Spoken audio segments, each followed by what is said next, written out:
Ladies and gentlemen, welcome back to Somos Mas, the official podcast of Somos Mas NM, and your source for the latest news and notes on the Mexico United and the New Mexico Runners. My name, of course, is Seth Bidoff. I am coming to you from undisclosed location this week. That is not Albuquerque. I can tell you that much. Joining me this evening, we've got the one and only Earl Nieto, Jacob Terrell. Guys, it was an interesting weekend and an interesting past few days when it comes to soccer in general. We've got the Euros going on. We've got Calm the Ball, Copa America going on. We've got Tour de France going on, if you've been watching that at all. So many things going on. And, I mean, let's just jump right into it. Hold on. I'm going to derail us right away. I've got a burning question. Okay. I've got a burning question. What is the best Reese's product? The best Reese's product? Yeah, I mean, you've got the eggs Reese's, for Easter. right? You've got regular Reese's cups. Yeah, you've got mini Reese's cups. You've got Reese's Pieces. They now have the Take 5 brand, which if you haven't had a Take 5, try Take 5. Thank me later. So what is your go-to? You also left out Nut Rages, by the way. I mean, I left out a crap load, to be honest with you, but yeah, I could probably name Reese's products for 30 minutes, but we don't have the time. Seth, I'll let you go first. Straight peanut butter cups, throw them in the freezer. Done. Fair. Okay. Fair. Fucking lame. So recently I've been at home a lot. So I've been watching a bunch of Facebook videos. Go ahead. Earl and Justin Danger Nunley are now best friends. They really are. They always have been. I cannot see one of his videos without thinking of Earl. So, anyways, Harry's already at the end of the discussion because they want to join us. So recently, like I think it was yesterday, I was watching this Facebook and I'm following a bunch of barbecue smoking pages now, because that's what I do. Because I smoke different meats. I asked about Reese's. Yeah, I'm getting there, and I'm getting there. Okay. So usually it's Reese's peanut butter cups. Okay. All right. I'm glad you said that because I saw it on Facebook. The guy and his two kids, they answer the they fucking get this question, Reese's peanut butter cup. Jesus. Anyways, they get this Reese's peanut butter cup and they wrap it in bacon and they smoke it. So your answer is a fucking Reese's peanut butter cup for now until I get to the bacon part. Oh my gosh. I immediately I don't even know. I immediately regret asking that question. You're also both wrong because it is clearly the peanut butter eggs during Easter time, but peanut butter cups are a very close second. I just had two of them right before we came on. That's why I asked that question. Take them all, throw them all in the freezer. I don't care. But I like the softness when they're not in the freezer. I'm not a big frozen sweets kind of guy. Well, I mean, if you're gonna go with the eggs, you gotta do the white chocolate eggs or the white chocolate. No, sweets. What the fuck are you talking about? No. What psychopath? So funny uses story. White chocolate Reese's. What the hell is happening right now? I'm not even a chocolate fan, so that's why I'm not really a huge Reese's fan. They have the perfect peanut butter to chocolate ratio. Although, oh my gosh, what is wrong with you people?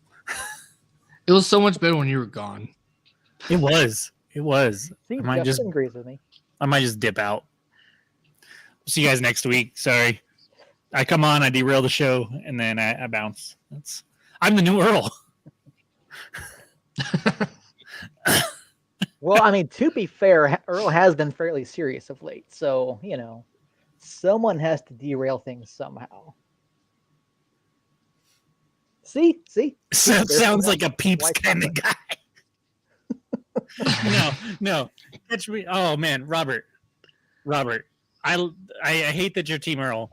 One, I love the Catch Me on MySpace, and then two, yes, he does seem like a Peeps kind of guy. I can't stand Peeps. That's the- I don't like. I'm not a Marshmallow fan. I don't like Josh, yes, Josh coming back to I'm my not either. rescue. Thank you, Josh. Thank you. I appreciate you. Josh has been #1 fan for a while, so he continues to hold that rank for me. I appreciate it. He still hasn't even acknowledged like Team Jacob, so I don't want to hear it. Well, unfortunately for Harry, we have lots to talk about this week. What do you Oh, I guys can't think we wait. get right into it? we Let's did do it. invite Harry on the Let's. show. We did invite Harry because we did want to get a San Antonio perspective on this. And Harry, you're always He had welcome better on things Team to Set. do. You're always welcome on Team Set. So. Harry, we've invited you on the pod the last 2 weeks, this week and last week. You didn't come on. The peanut butter chocolate ratio on the eggs really hurt me. I'm sorry. You're still number 2. Don't get me wrong. You're still number 2. Josh is just, I mean, he's just, if he could see, bam, Team Jacob, we're done. Anyways, no, Harry, I love you. I'm sorry. I shouldn't kick you while you're down. You know what? No, you're still number 1. You're still number 1 in my heart, buddy. Just keep your head up. It'll be okay. Yeah, so as we were alluding to, obviously New Mexico United and San Antonio played this past weekend down at Toyota Field, and a 10-man New Mexico United had the opportunity. They took it, and they beat San Antonio 3-2 on the road, and quite possibly the most quill ball game ever. And there's lots to talk about. Jacob, we're going to talk about the referees. I know we had a comment, I think it was from Justin earlier on, talking about the referees and how they must have trained together. And trust me, we will talk referees. Yeah, we're just going to package all referee talk into one segment. We can start off with it if you want, but let's just keep it all together at some point. Yeah, we will definitely talk about that because there are definitely some refereeing issues worldwide right now. But no, you look at that match on Saturday, and it was one of probably the grittiest performance we've ever seen out of New Mexico United. You know, you get the early goal, then you'd fall behind 2-1, come back, win 3-2. You you get 2 goals when you're down to 10 men. I mean, let's start at the very beginning. Within under 2 minutes, A.O. Flanagan goes up at the left wing, puts the ball into the box, takes the deflection off of Mitchell Tainter, which unfortunately, A.O. did not get credit for the goal there. But New Mexico takes an early lead, 2 minutes in. I mean, what's your thought initially, Jacob, when you see that early goal and just how United attacked off the bat? Yeah, so I was late to the match. I started watching like 3 minutes, and we already had a goal, and I was completely confused. So I had to rewind, reset, and start again. And there was just, so many acres of space there that San Antonio just decided that they just didn't want to occupy for some reason. And Flanagan has been like, I question why he wasn't playing earlier in the season, because I thought he was going to be like a prominent figure for us. And there's a ton going on in the chat that I'm trying to not let distract me. Thanks, Harry. Love you too, Harry.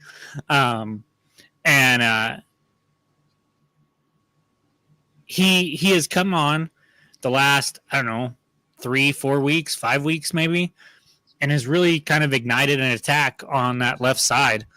And it's been really fun to watch. And he does it again with this. He finds the ball in space. He wins a one-on-one battle with San Antonio's right back, basically. I don't know what San Antonio's formation really was, but gets past him. One-on-one they knew what it was. Yeah, that's fair. One-on-one with Tainter, going on up against Tainter and the goalie. I want to shout out Greg Hurst on this goal, though, because he's not going to get credit for anything on the score sheet or anything, but the run that he makes distracts the one defender that has a chance to maybe try to keep that out. If Hurst doesn't make that near post run, then that last ditch defender could possibly see that and get ahead to it or something. But Hurst makes a beautiful run, tries to get to the ball. Obviously, it takes the deflection, goes over his head, and because of that run that he made, that defender gets sucked in, doesn't see the ball deflect, and it's able to find the back of the net. And so, all in all, just a beautiful goal there.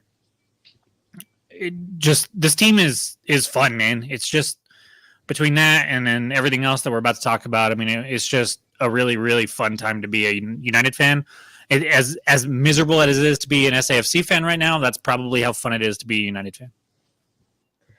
Yeah, certainly a great opening minute or two of that match, but from there, things did not necessarily go the way you would have hoped. I saw John Morrissey over on Twitter saying that SAFC basically controlled the pace of the match.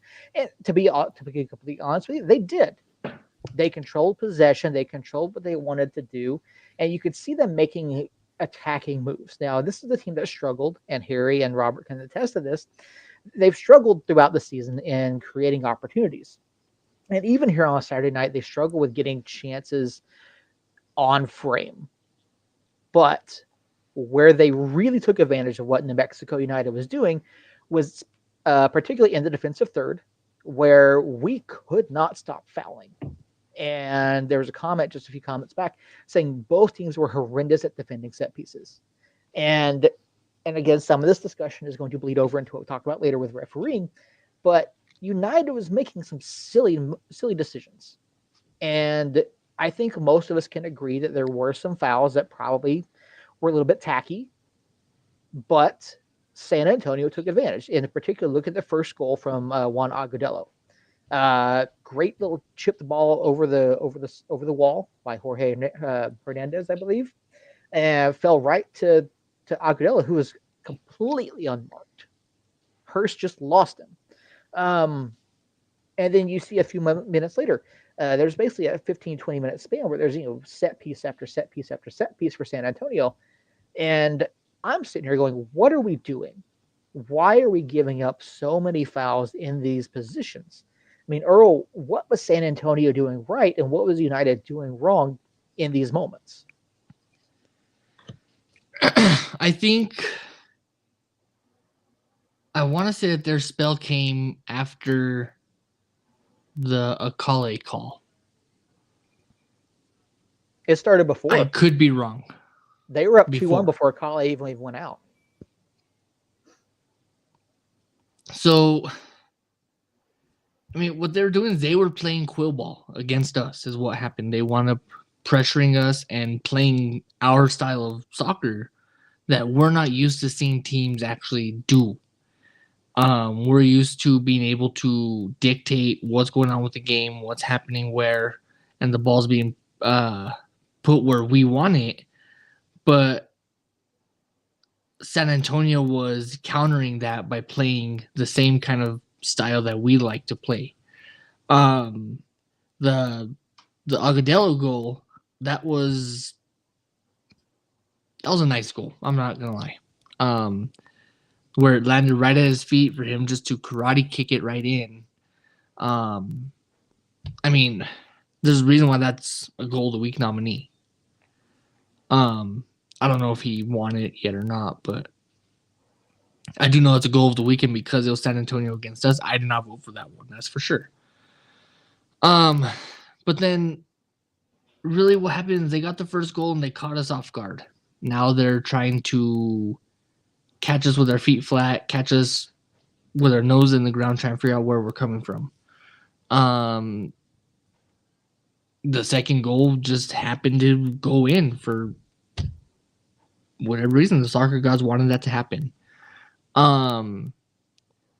So essentially what happened was we didn't know how to counter our play against a team that was mastering it so perfectly on a flip of a switch.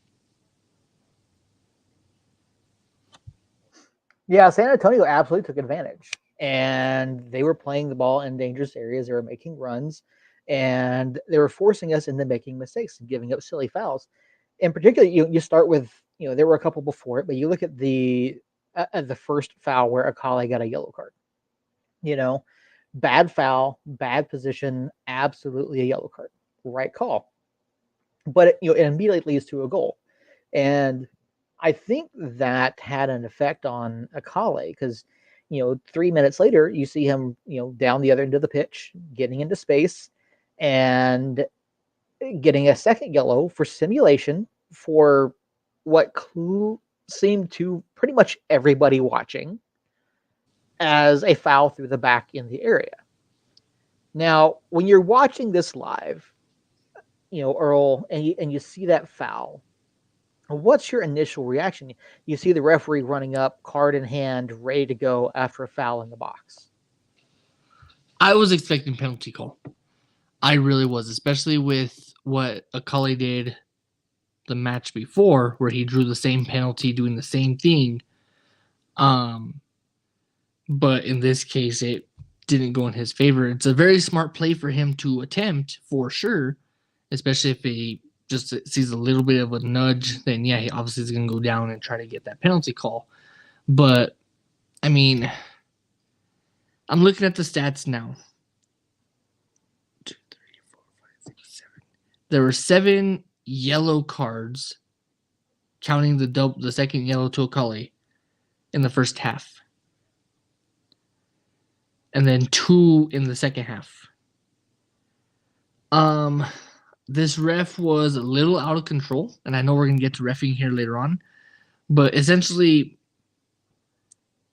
that's what it came down to, was the ref was just excited to pull the yellow. I thought it was going to go against San Antonio and give us a penalty kick, but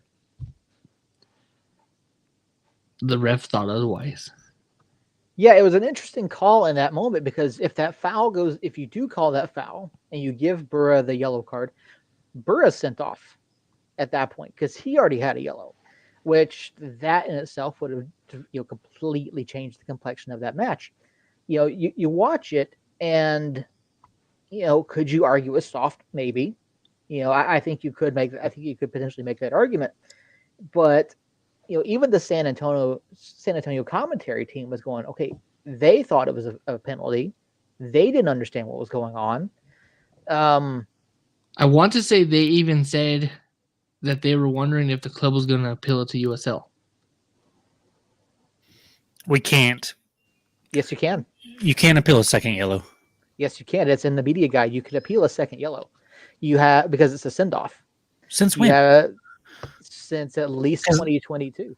Because last year we couldn't. Yeah, you could. No, because I can't remember who it was. I think it was Portillo who got sent off for a questionable second yellow. And maybe we appealed it and they still denied it, but I didn't hear anything about an appeal.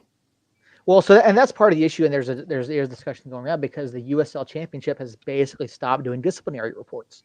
They kind of throw it into the match previews that they do every week, but with it basically being Nicholas Murray and that's it, putting out content.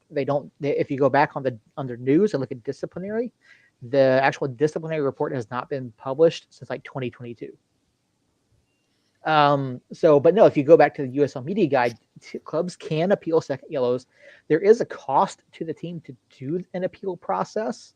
But they also have a time limit in which they can do to appeal those.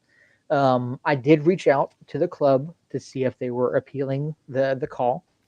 I did not receive a response yet. But I would imagine I kept checking USL Today. I kept checking the club to see if any announcement had been made, and I didn't see anything today. So it's possible we see something tomorrow, or when we get the match notes tomorrow, we'll know if Quille is suspended for tomorrow night or not. But it was a curious call, but it seemed to. Can I say my hot take? Go for it. I think it was the right call. Can I say an even hotter take? We can do this all day, Seth. Can I say an even hotter take? I mean, sure. I'm hoping the club doesn't appeal it. I don't think they will, and if they do, I don't think they win it. There is contact.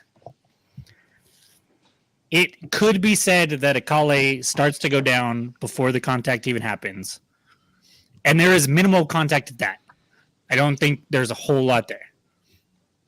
And so if that is the case and a collie goes down, by the book, it's a yellow card for simulation. We complain about it all the time when somebody goes down there and then it's a play on and nothing happens. Because by the book, if you simulate in the box, it should be a yellow card, period. That's what it says. And so it's borderline, don't get me wrong, and we never see that call. 9 times out of 10, that's a play on if it's not a pin. But it's supposed to be a yellow card, and it's supposed to be a yellow card regardless of if he's already on a yellow card or not. So that shouldn't factor in. And when he goes down, if the ref is saying, no, there's not enough contact there to draw the penalty, then it's a yellow card. And it just so happens to be a second yellow card and he's sent off. That the fact that it's a second yellow card shouldn't change the ref's decision there. If the ref says, no, he went down too easy, then it's a yellow card by the book, period, point blank. We move on. Well, I mean, not necessarily. I mean, you see it all the time. You see contact fouls, but the referee, just deems it, either, depending upon the positioning on the field and where it's at. You could call shoulder to shoulder in some instances. You could call incidental, you could let it go as incidental contact. You could do a spot foul without giving a yellow for simulation or the foul. But in that area, I mean, you even hear the commentary team going, okay, you've got 2 hands into the back, in the goal area. I mean, you almost I think any other ref is going to call that a penalty. I mean, do you have some embellishment? I mean, you have embellishment on nearly every foul that's called. And I mean, my family's sitting here watching them. They're going, "What is he doing?" Talking about some of the other things. Talking about the men's national team last night. They're going, "Why is he grabbing onto his leg like that? He didn't get hit." And it's like, "Oh, okay, he did take contact." So, I mean, I don't know. To me, if I see that, I see a foul against Burra in the box. That's a penalty.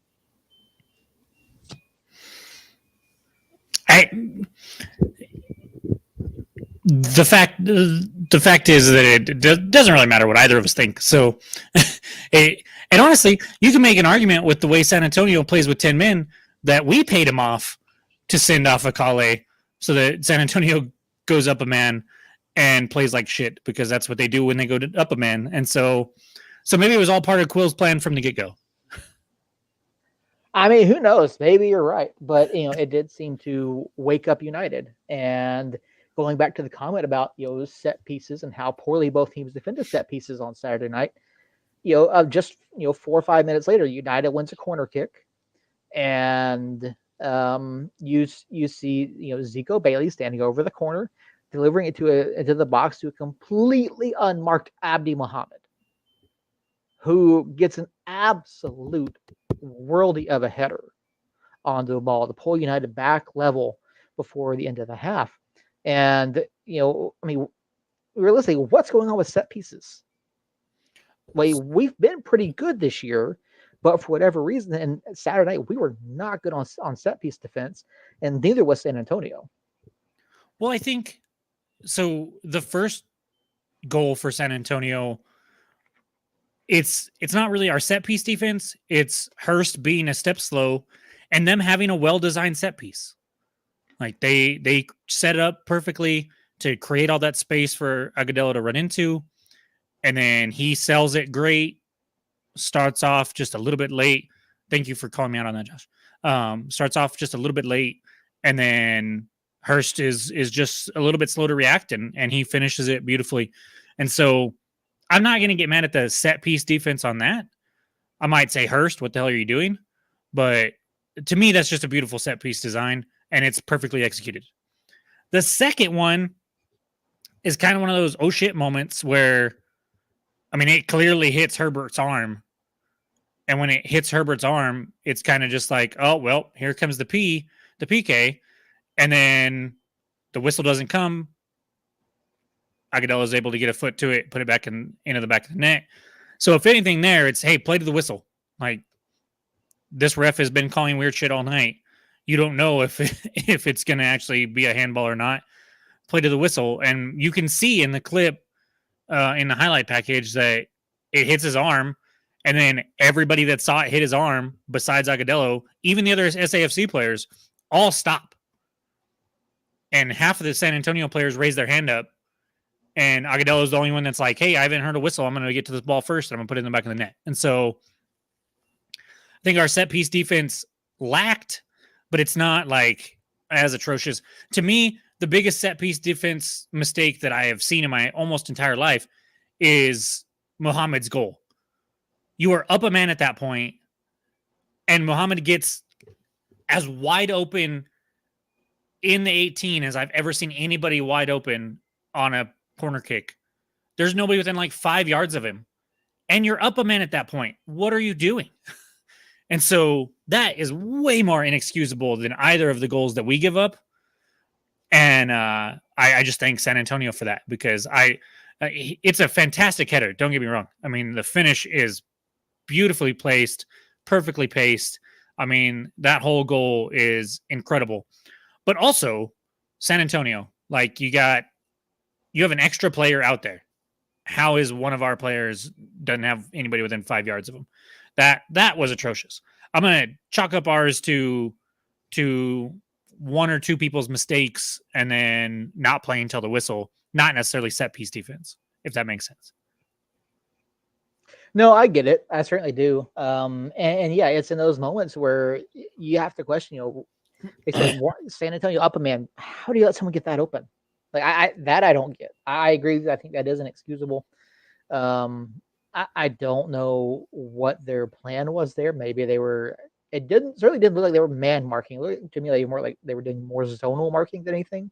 But I don't know what their scheme is for set pieces. But yeah, no, really poor decision by San Antonio there. Great goal by Abdi. Great delivery by Zico Bailey as well. Really, or just a phenomenal moment there, and to get some of that momentum back after going down, after surrendering 2 goals in 3 minutes. It's good to see the club respond and come out and play the way that they did.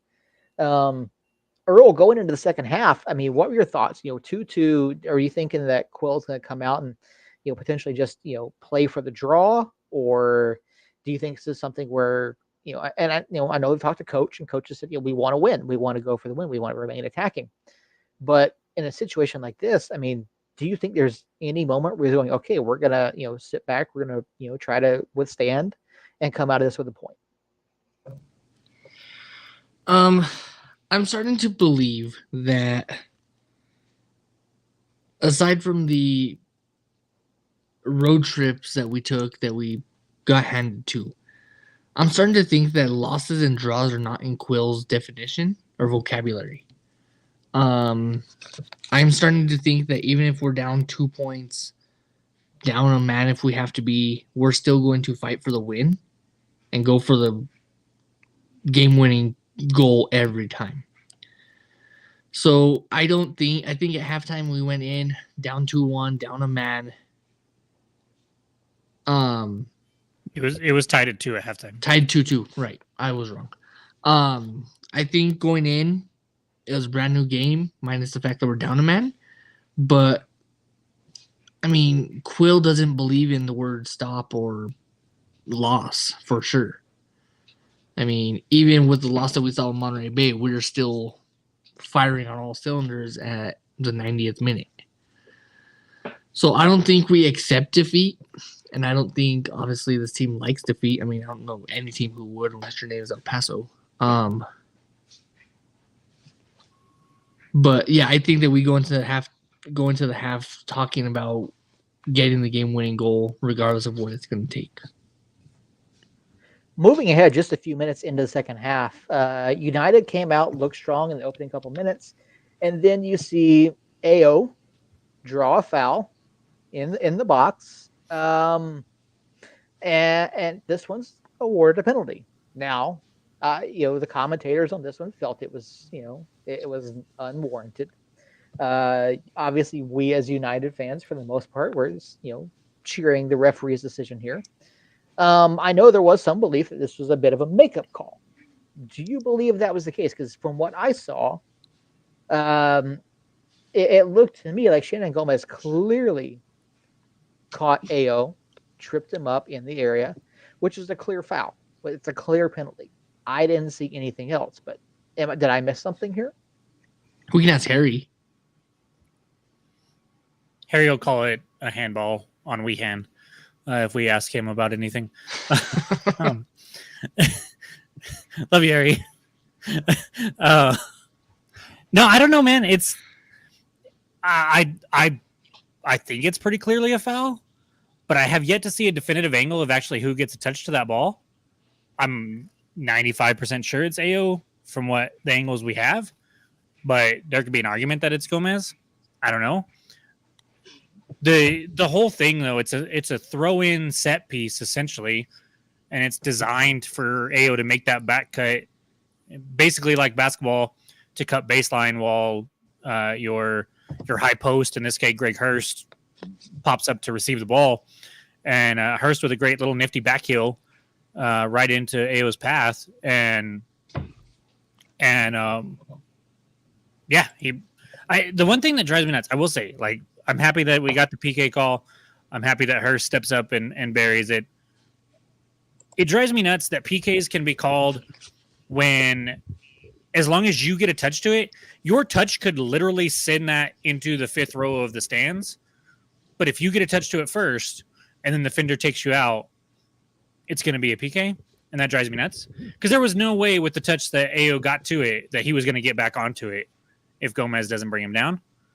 But that's the world we live in. And so you just can't touch him in the box. And Gomez clearly goes to ground. It makes it he puts it in the ref's decision. He gives the ref the power to make that call. If he doesn't do that, if he just stands his ground, chances are AO's going to get that ball, maybe take a heavy touch. He's got two other defenders right there to help him. Or worst case scenario, AO doesn't take a heavy touch and controls the ball. He still has two people between him and the goal that he would have to work around. And so, if, in my opinion, you just don't go to ground there. You don't try to take that. You don't try to make that heroic tackle. You just play solid defense, stay in front of your man in this case, and you're probably still going to be okay.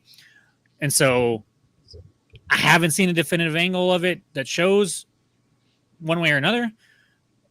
It's close enough that you shouldn't just you shouldn't put yourself in that decision anyways, or in that position anyways, for the ref to make that decision. And yeah, and maybe, guys, we've scored 2 penalties in a row. Has the penalty bug left our beds? Do we not have to worry about that anymore? I think so. I it really shouldn't be anything. I mean, we were 1 of 5. Yeah. 1 of 5 on PKs before last week with Talon Maple stepped up. So I sure hope that it's gone. I think the decision is you give it to Maples or you give it to Hurst. And then if both of them are gone, maybe Mika Leto. And then if all 3 of them are gone, we're probably going to miss. So give it to Alex. Let Alex do it. Yeah. Bring Alex up. Why not? But yeah, no, I mean, it was good to see Hursty step up. It was good to see, Hursty bury it. Again, I'm not a fan of the hesitation, but it worked. It created that little bit of movement from the keeper. Hursty went the opposite way with the bit of a Panenka there, not quite as bad as the one from a couple weeks ago. But so my question, real quick, on Hursty's PK form, on his little hopscotch and a fire. Okay. Doors just randomly shut these days, I guess. So my question is, with his little dance that he does, if the keeper goes one way, is he able to move that to the opposite side? Yes. So for example, if the keeper jumps left, which is your left, not mine, is he able to shoot it left? His left. Oh yeah.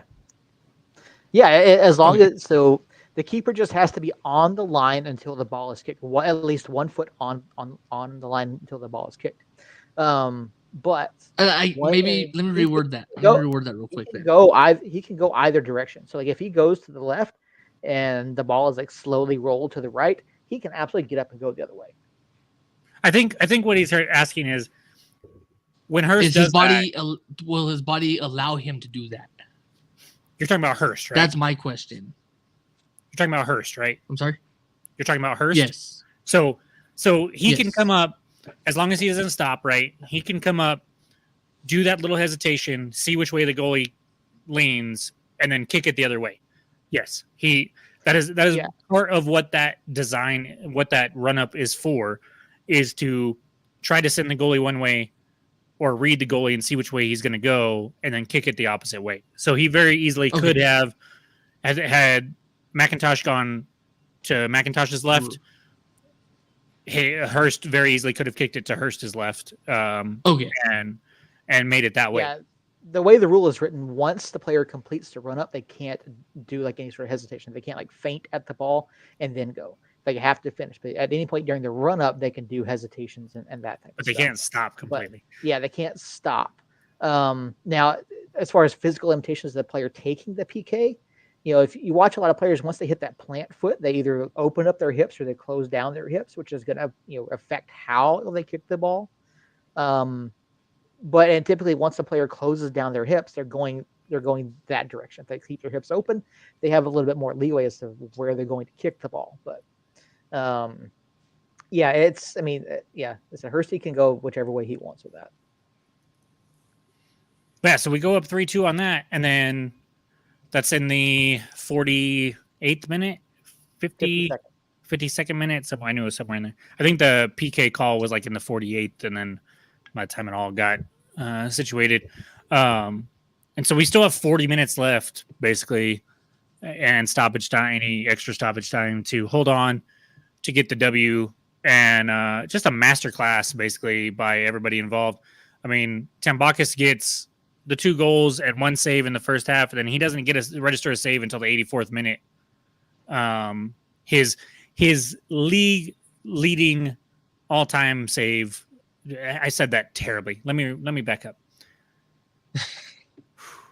His record-breaking save, where he is now the all-time leader in USL Championship history in saves, passing Evan Newton, formerly of India 11. Regular season saves. Okay, regular.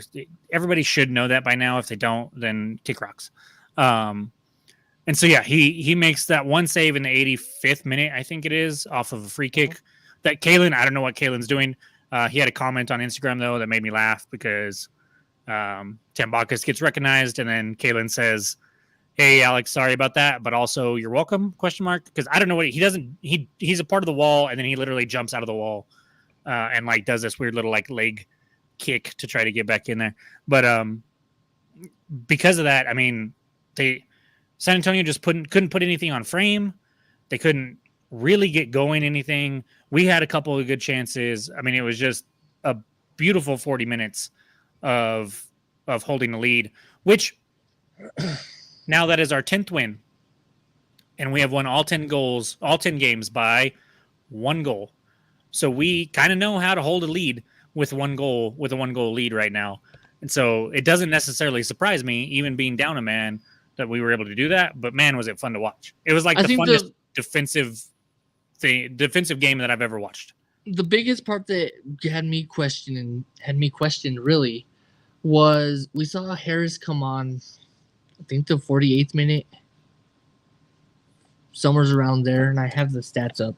But then he almost immediately gets subbed off by Micheletto. I'm trying to find the... So... Yeah, subbed on in the 64th, subbed off in the 88th. Yeah, so he played 20 minutes and then he was done for the night. I'm hoping that was just a strategy plan to bring in Micheletto with more defensive minded and not anything more serious. I mean, obviously we didn't see him for, what was that, 3 weeks in a row, 4 matches in a row. And he comes on and he only plays 20 minutes. He was on international duty. Right. Came back and was out for, I think, 1 or 2. I think it was 2, maybe 3. I'm not sure. So I'm hoping that was more of a strategy thing versus a rehabbing injury thing. I mean, Just more than something to. likely, in that minute, in that, I mean, I didn't see anything physically that happened to Dayon, and we haven't heard anything from the club. Obviously, we'll find out some more information tomorrow, but I think it was tactical at that point in time. And realistically, I mean, San Antonio did not look comfortable at all. They looked, they still looked like when we were in possession, they gave up a lot of space. When we were, when we were out of possession, San Antonio seemed like befuddled by our 4-4-1 and how compact we were playing, which I thought was really good. But yeah, Jacob, like I said, really good defensive play in the second half. And I want to say it's probably I almost want to say that's the cleanest, like 40 minutes of play we've had all season defensively. Yeah, I mean, I would have to agree there. It was just, especially when you consider being down a man and on the road in a place like San Antonio, which I understand San Antonio is struggling. I think they're.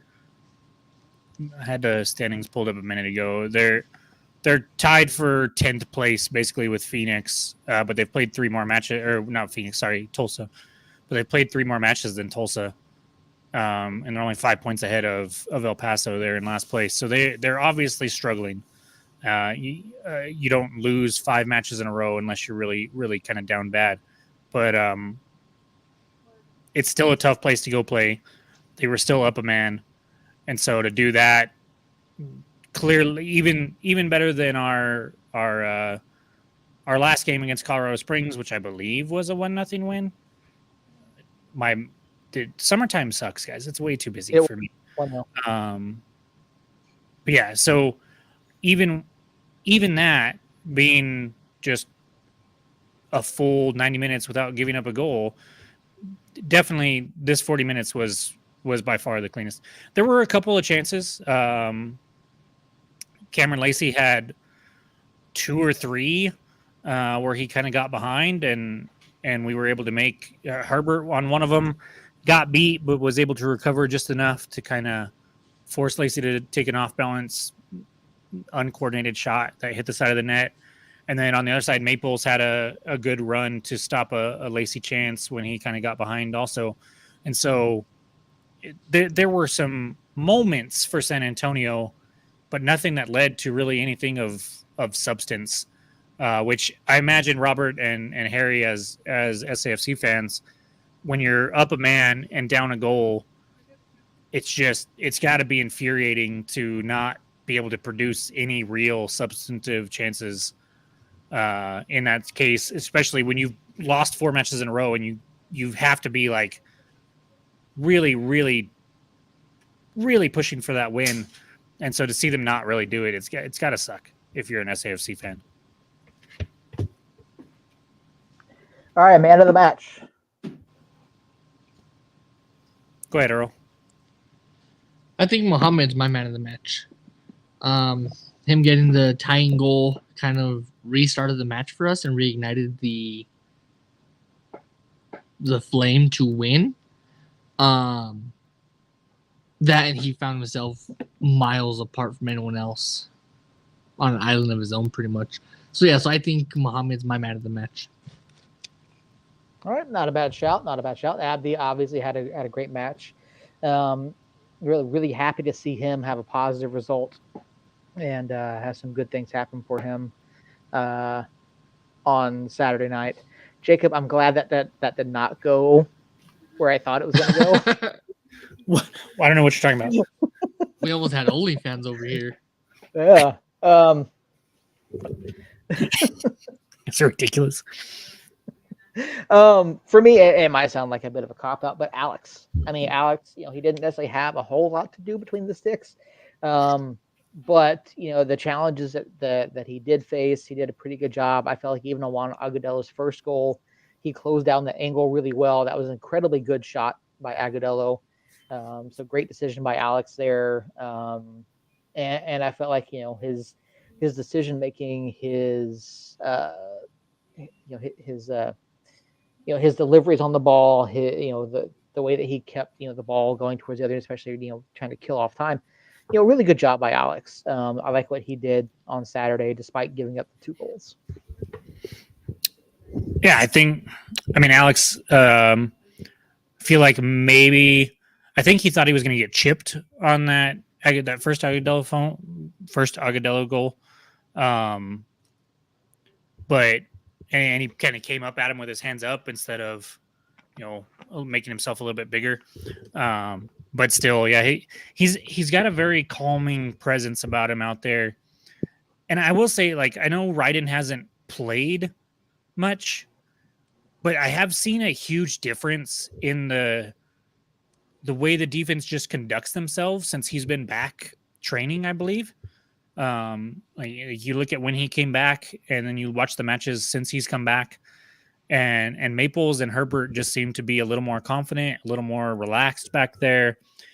Even though Ryden's not out there putting in the minutes like we eventually hope to see him start doing again, he is having an impact on this defense just by being on the bench and being in training. I truly believe that.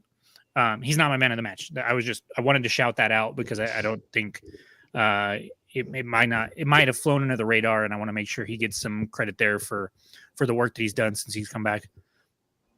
It's another match where you could print the lineup out and put it on the wall and throw a dart at it, and just about anybody that it hits, you could say was the man of the match. I mean, it was just a solid team effort again.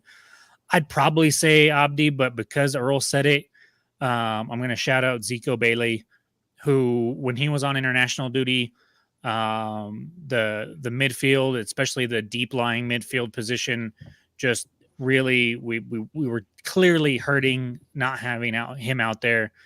He comes back in. He's just all over the place. His pace is problems when he, if you get the ball out wide to Abdi or Astorga or Flanagan or whoever, and it creates these channels in the middle of the pitch, Zico's pace and ability on the ball just wreaks havoc on defenses when he gets in those positions. And so him coming in, he's a part of the play to get Flanagan the ball for that first goal. He delivers the set piece from the corner kick straight to Abdi's head for the second goal. So he contributes on the offensive side of the ball while also just being like the perfect Portillo replacement as far as putting out these fires before there's even a chance that they start. And so Abdi's a great shout. He was all over the place as well, but I'll give it to Zico, so we just have some variety here.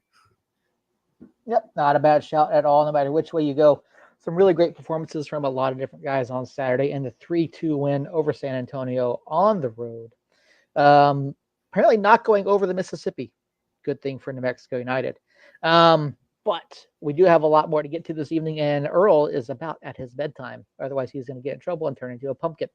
Tomorrow night, New Mexico United's back at the Lab taking on Orange County SC, another team that is struggling a bit this year. And much like San Antonio, they have been hit by the injury bug. Most recently, they were hit by an ACL tear, losing Brian Ilosky for the rest of the season. And I mean, Jacob, you had it in our show notes, inconsistent OC. And I think that hits the nail on the head. They've lost 3 of 5. They've struggled to find goals. They've struggled, even Thomas Among, I think he only has 4? My stats might be wrong. He has 5. Okay, I knew it was either 4 or 5. And he hasn't scored 3 or 4 matches. So it's been a while, even for their top scorer. So we've seen Orange County struggle in seasons past, but they come on strong at the end of the season. Do you think this is simply just a matter of the injury bug hitting at the wrong time, Jacob, or do you think this is something else and they're going to be able to get through it? No, I think they're just the top level talent. Seems like on paper it should be there. It just hasn't shown up. I mean, they were one of the teams that lasted the longest as far as without losing. They didn't lose till April 20th. So they started off with 6 matches unbeaten. Then they lost to Sacramento. They have a good win against Monterey Bay. And then, I mean, they lose to Lou City, which, I mean, it's Lou City, and it was in Lou City, so no shame there. They lose to Oakland, who is all of a sudden second, or and they're not anymore, but they were second in the West for a little while. They actually lose to Loudoun twice in the same month, which is funny. One was in the Open Cup, and then they host Loudoun in the regular season and lose 2-0. And you're like, wow, what the heck's going on here? But then they bounce back. They beat Detroit City, who's looked really, really good when they've played. You're like, okay, maybe they figured it out. And then, no, lost to Phoenix, lost to Colorado Springs. Then they turn around and they beat Indy 11, who, as we know, has been, I think they broke Indy 11's 8-game winning streak, if I'm not mistaken. And you're like, oh, okay, cool. And then Oakland just mops the floor with them in Orange County last weekend. And so I don't think it's the injury bug. You just never know what you're going to get. I don't know what it is. I don't know if it's coaching. I don't know if the players, the talent's just not really there. But they just they're I don't know. They're just kind of all over the place, and that's what I meant by the inconsistent title that I gave them in the group notes. Is just you think they turn it around against Detroit, then no. You think they turn around against Indy, and then no. And so. It's just hard to say kind of what team you're going to get. Orange County's always kind of played us fairly tough, but with the way things are shaping up, I fully expect us to be able to control this match and probably or possibly take 3 points. Earl, when you look at this Orange County roster, obviously a couple of years ago they had guys like Ronaldo Damas, and they went in and they won, a USL Cup. But since then, I mean, they've still made the playoffs. They've still been, dangerous at times, but it seemed to have spurts every single season where they either get really hot or they get really cold. And right now, they're not doing well. Who can help drag them out of this? I mean, it's hard to say because if you look at their stats, I mean, they have 1 million people that have scored. I mean, you have Thomas Among, Bryce Jamison, Ethan Zubak, Brian Olowski, Ashton Miles. I mean, there's 10 different scorers on their team, 5, 3, 3, 2, and a bunch of ones. So there's not really, and that might be their biggest issue is they don't have a set person that they can turn to lead the team. I mean, obviously look at Ethan Zubak, one of my personal favorites because he came from Nashville FC. You would think that he would be the veteran voice of the team, but I mean, he's not really leading the charge either. He only has 3 goals, I think, is what I just saw. So there's not really, I mean, there's not someone that's willing to step up. It's kind of like how we were a couple matches back with the penalty kick. No, you take it. No, you take it. It's kind of that whole scenario in Orange County with you be the leader. No, you be the leader. It's kind of you do it. No, you do it. But I am going to say I do like the fact that Orange County beat Indy 11, especially with if you guys listen to the USL show in their mid-season top 11, mid-season starting 11, whatever the hell they called it. Best and 11. The Indy 11 showed the best 11, mid-season best 11. And the Indy 11 hype train that they put on, I'm kind of glad that Orange County broke that record for them or stopped them from getting to 10. So, Earl, like I, your points are like spot on, but I wonder what is the difference there between Orange County and them not having that like go-to guy, and New Mexico United, who we've talked about not having that go-to goal scorer. I mean, I know Hurst has 7, but he's not. He's not the train that the engine runs through necessarily, or he's not the engine. I don't know what I'm saying, but why do you think New Mexico United has been able to capitalize on not necessarily having that A-tier leader, goal scorer type, and Orange County has struggled? I think mostly it's because we have different leaders in different areas of the pitch. I mean, obviously we have Alex in goal. No one's going to take that spot from him as much as we thought Shake's going to do it in the preseason. I don't think that happens. But then you look at the defense, your defensive back line. I mean, you have Maples, you have Ryden. So either of those are plug and play. And then you look at the midfield, you have Zico, Micheletto. You have different players who have experience to hold that area. And then you look at the attack. I mean, obviously it's Hurst. I mean, if you ask, hey, who's on the Mexico's attacking line, 5-0, 5-1 probably will say Hurst. I mean, maybe there'll be the one person like that one over there that says Brucey, but at the end of the day, you look at it's going to be Hurst. So I think that's the difference between us and Orange County is Orange County is just a scattered mess. They don't have a set name for each area or a set name even on the pitch that can say, hey, look, this is what we're going to do. United has had that every year. I mean, for the most part, we had Suggs who was available, who took that charge. Now we have Ryden who takes the charge. We have, like I mentioned, Zico, Micheletto, and Hurst, and Maples. I mean, Bruce, when he's on the pitch, whenever Hurst is not, you have the familiar faces with United that can take that charge. So I mean, fast forwarding to it, though, I think my player to watch with Orange County, though, is Thomas Among. I mean, he's overdue to score. And I do think he cranks something out here in very, very near future. And unfortunately, it's 9 o'clock, and my heart out is at 9 o'clock. So my prediction is 3-1 with Thomas Among getting that one goal. All right. Well, there's Earl's prediction.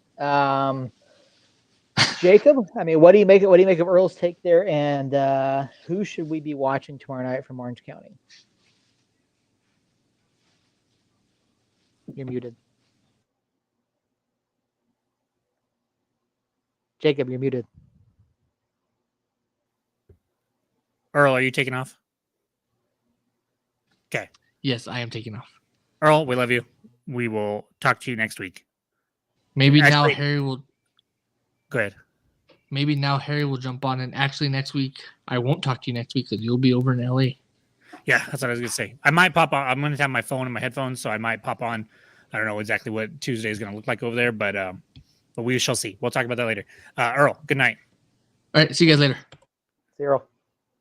No, I think back to Earl's take in Orange County in general.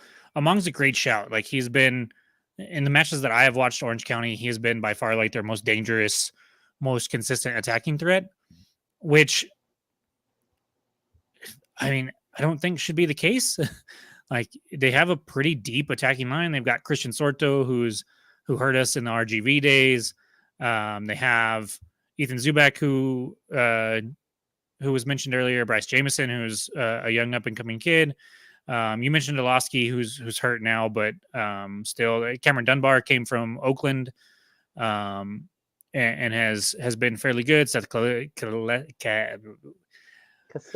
Yes, thank you. I don't know why I had a mini stroke there. Who's we've seen play for them for a while. So there should be talented players there. They just haven't looked great. So I think, to me, it's not really going to be about any of the attacking players tomorrow. They just, if they show up, they show up. If they don't, they don't. To me, it's all about the midfield. And with Olowski coming out of that midfield, Kyle Scott, who I believe they've added recently, if I'm not mistaken, coming down from FC Cincinnati, is a name that I'm kind of keeping an eye on to see. Because one thing that has been a trend for me is in the matches that we've kind of controlled pace and everything like that, like take the San Antonio game, for instance, right?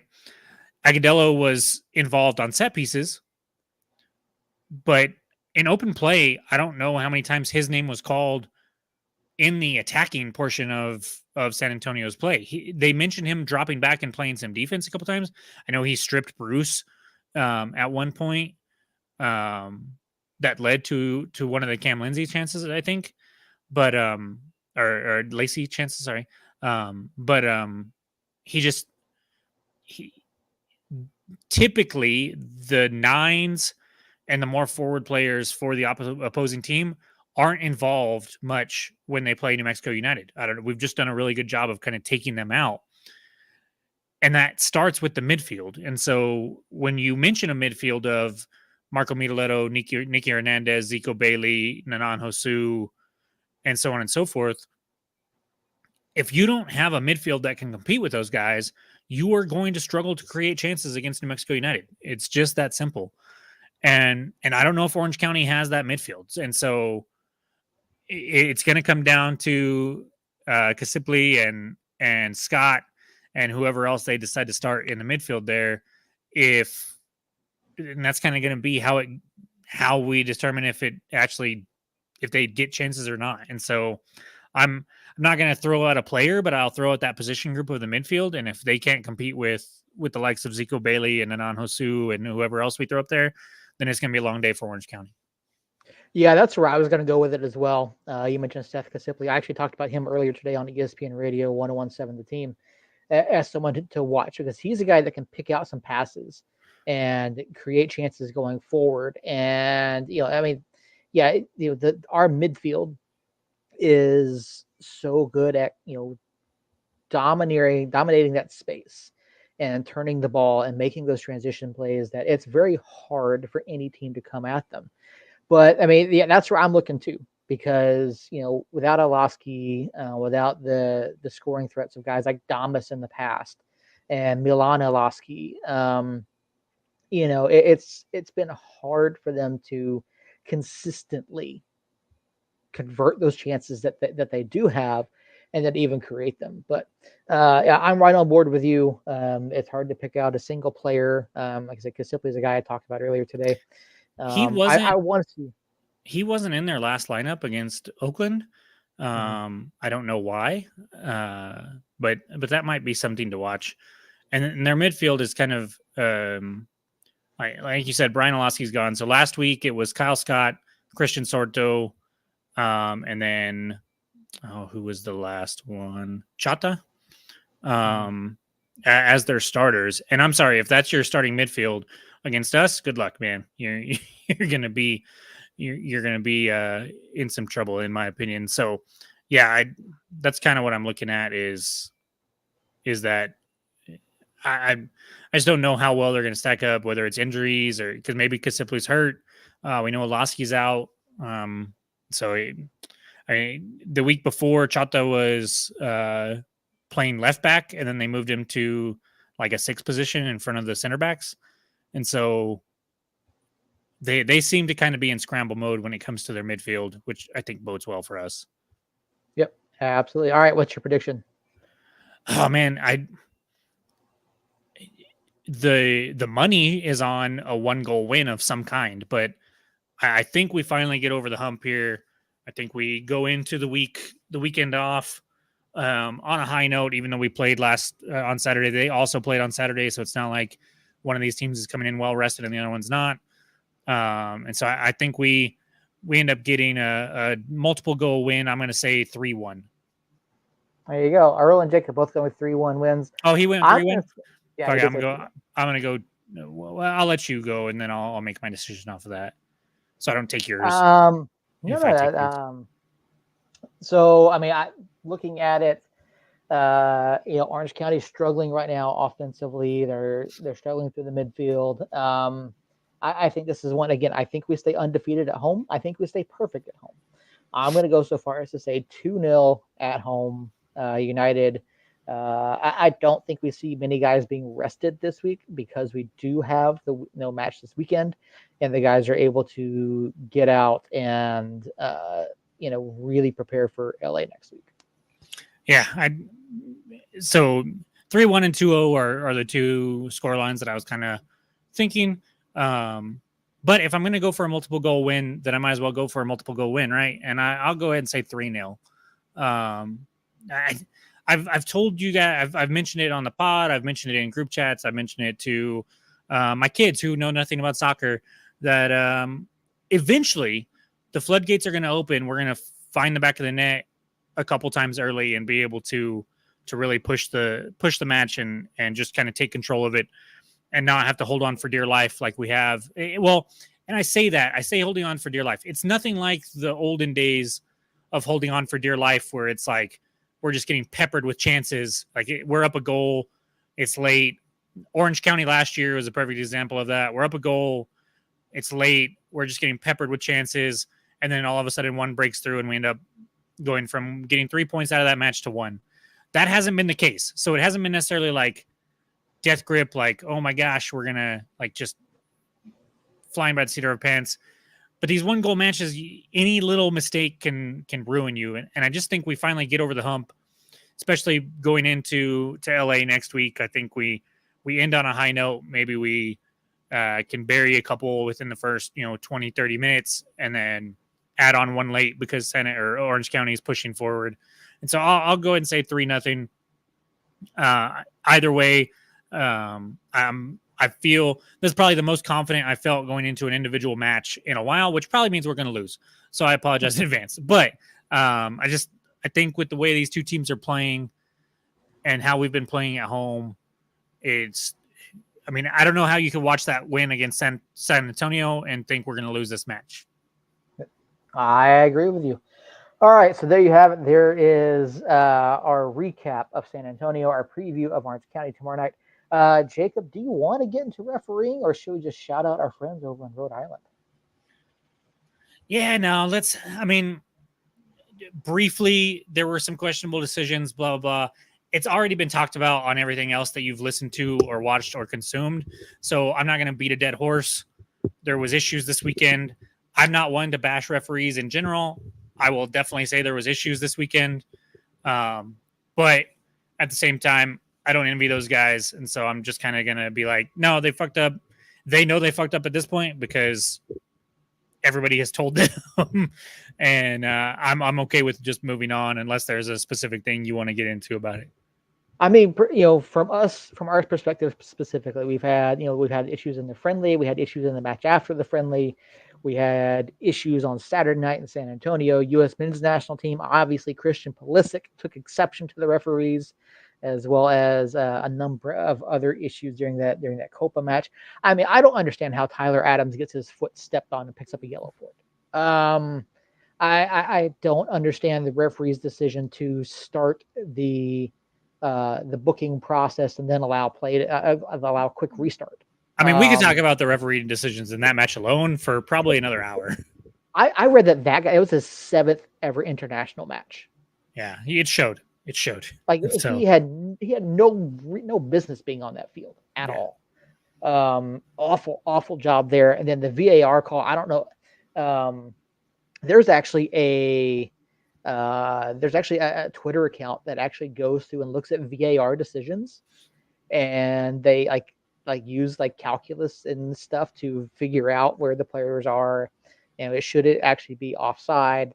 And they figured out that the goal scorer for Uruguay was actually offside by about 4 inches. I think it was 3 or 4 inches, which I think I think that was an awful call.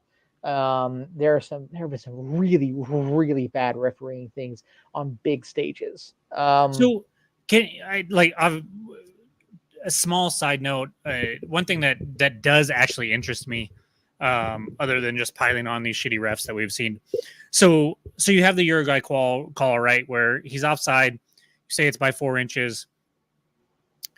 What has interested me more, over in the Euros, right? They're using that wall over there, and they called. I can't remember who it was now off the top of my head. I've got too much going through my brain as soccer wise to keep up with every exact scenario. But I mean, his big toe was off by just a smidge. It's really not without that stupid wall. Even if you're just looking at the replay of that, it's so close that you probably don't make that change to deny that goal. How do you feel about the just robotic, his foot was this far, versus at least using your eyeballs to see if you see that and kind of the fairness level there? Because at the end of the day, the offside rule, I've seen it all over Twitter and stuff. The offside rule is to bring poaching and cherry picking. And that's not a case where that comes into play at all. It was really close. Should that goal have counted? And what is your theory, or what is your thought process on using that technology of just black and white, yes or no, he's on or off, without at least having some discretion with the referee looking at it without that stupid force field? There are ways to do it. There are leagues now that are, tracking the ball movement by using microchips implanted in them, that they can see they can see the point of impact, so they can go back and look at stuff. They can make educated decisions based off of VAR and all that kind of stuff. I know some people contend that VAR has ruined the game, so to speak, but I think the offside call was wrong. I also think that there were a number of things in that game that referee did not do right. Um, and like the goal line tech, I think the goal line tech is phenomenal. I like that. I think that's great. I think every league should have the goal line tech. I think every league should have. I mean, hockey does it. Hockey does pretty damn well with goal line tech. So, well, they just have a camera right over the goal. That's all that is. Yeah. Well, I mean, however it is that they do it, I mean, there are ways to reduce errors. Now, there's always going to be some semblance of human error, no matter what the case is. And I mean, CONMEBOL even came out and said that there were some referee decisions that were wrong earlier in the tournament. So, I think it was a bad call. I think the referee should have been able to look at it. I think the way that they draw the lines, I think the way that they shade the fields and all that kind of stuff, I think it really takes away from what they can view and what they can actually see before they make their decision. But I mean, all of that being said, yeah, the U.S. national team did not perform well at all in Copa. The Tim Weah red card, absolutely stupid by Tim Weah. I mean, you keep that match with 11. And I think the U.S. beats Panama. I think the U.S. gets out of the group in that case. Now, do they get past the quarters like Alexei Lalasat? No. No, absolutely not. But it's just, I think teams in general, whether it's a national team, whether it's New Mexico United, no matter who it is, you've got to put the refereeing decisions out of mind. You've got to focus on what you have to do to win these matches and not let the referee get to you. I mean, you saw it. I mean, there was a silly foul. The time wasting foul card on Zico Bailey, that was not time wasting. I'm sorry, that was not. There are stupid calls, and I definitely think it did affect United in the first half. I think the national team let it get to them both against Panama and against Uruguay. But and to be fair, they had legitimate gripes. I think we had legitimate gripes on Saturday as well, but teams have to get past it. That's what it comes down to. And New Mexico United did. United did, the national team didn't. And exactly. And so that's all the piece I wanted to say. And it was a terrible weekend for refs. As a ref, Seth, I salute you for going out and taking that punishment, because it is a thankless job. And unless you screw, like, if the reffing was perfect, we wouldn't know any of the refs' names. I like to shout out the good refs if I can, if there's a match that I watch or go to or whatever that I'm like, man, I think that the ref did a good job. I kind of do what I can to try to look up and see who that ref was. But yeah, it was a crazy weekend. Hopefully we don't get any more super big controversies. Obviously, when there's big tournaments going on, there's always going to be controversies, but yeah, that's really it. So you wanted to thank our friends in Rhode Island. I did. I wanted to shout them out. And actually, I want to thank them, as we can thank them as well. Rhode Island. I want to thank them. Yeah, go for it. Rhode Island FC, if you didn't know, 2 consecutive 3-goal wins. The most recent was over El Paso. Yeah, I'm super stoked for them. Our friends Matt and Justin over there, on the Raising Anchors pod, just awesome guys. And so to see them finally have their club coming into form, And to do it against Louisville, first of all, that win was crazy. And then midweek last week against El Paso, couldn't thank you enough for that. And so, yeah, just great stuff going on over there. We also, I don't know if you have seen this. The Pro FC. I don't know why I can't speak tonight. The Pro FC podcast over there that does they did a little thing where you could pick 4 teams, a playoff team or like a top 6 team in the West, top 6 team in the East, and then a bottom team from the East and the West, and then they take all those points. You basically get the points that the team gets. So if a win is 3 points, a draw is 1 point, blah blah blah blah. We're currently, I don't know where we are at right now, but Rhode Island is the team that I picked as the non-playoff team in the East, and so for them to get 6 points last week, huge for me, huge for Somos Mas in that contest, and I'm happy about that. And so yeah, just love it, guys, love it. Alrighty, yeah. So congrats to those guys again. They've played really well the past couple of weeks, and glad to see some results going their way. Yeah, I don't have anything else. Or do you have anything? No, man. I mean, we could, like I said, we could talk about the Euro tournament and the Copa America tournament and the refereeing and all kinds of stuff for a lot longer if we really, really wanted to. But to try to keep it somewhat short, I know we went over the hour mark that we kind of shoot for, but it was just a big week. We had a lot of things going on. And it was a crazy match for New Mexico United. So no, man, I got nothing else. So if you got nothing else, then I'll get us out of here. Josh and Justin over in the chat, and Robert and Harry and everybody. Cristo, yeah. I know his actual name now, so I'm just going to call him Cristo from now on because it's a weird. I love you, Cristo, but it's just a weird Twitter handle. Melanie as well. Yeah, Melanie. No. I'm not going to shout her out because it was a terrible take as well. I saw her over there, and then no. But no, everybody in the chat, the 28 people plus watching that have tuned in for any portion of this. We love all you guys. We thank you guys so much. We do it for you guys, and we do it because we love New Mexico United. And so anytime we get a chat, I mean, I haven't seen the chat that hot since, I don't know, when it came to the Reese's debate. I mean, we had everybody chime in for that. So I think it was a good burning question, apparently. But no, thank you guys so much. If you're listening to this at a later date on the podcast player app of your choice, please rate and review us on it. Jane in the chat. Thanks, Jane. Yeah, Rhode Island. I love what they're doing over there. I couldn't be happier. I need to get that yellow kit that has the knots in it and the row. I mean, it's somewhat blasphemous for me to get another USL Championship kit, but I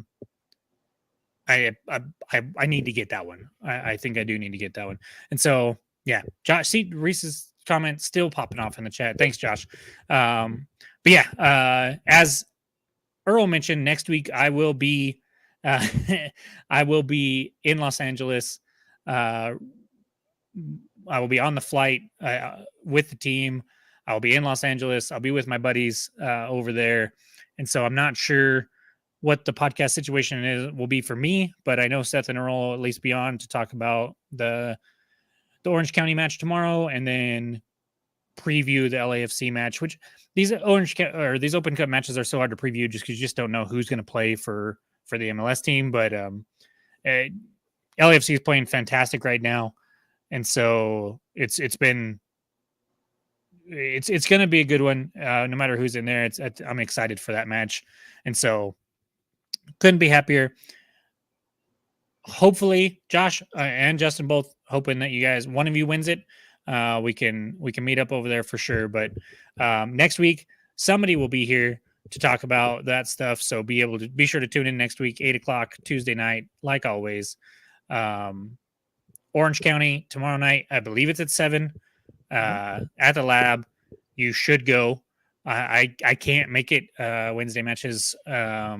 Just kind of hard for me to make. And my wife will actually be in Albuquerque all day tomorrow for dentist appointments and stuff like that. And so just not going to be able to make it, but I'll be watching and rooting on from home. Being able to listen to Tyler and Chris is always a treat. And so be sure to get out there if you can. If you can't, be sure to watch Tyler and Chris on the call there. And man, we will be back next Tuesday in some iteration. And just so happy that we're having the season that we're having so far, and so happy for all you guys to be going along for the ride with us and everything else. So, Seth, you got something there? No, okay. Well, you unmuted and you put the mic to your mouth, so I thought you were gonna say something. So, if you got nothing else, guys, love y'all. Somos Unidos. We'll see you next week.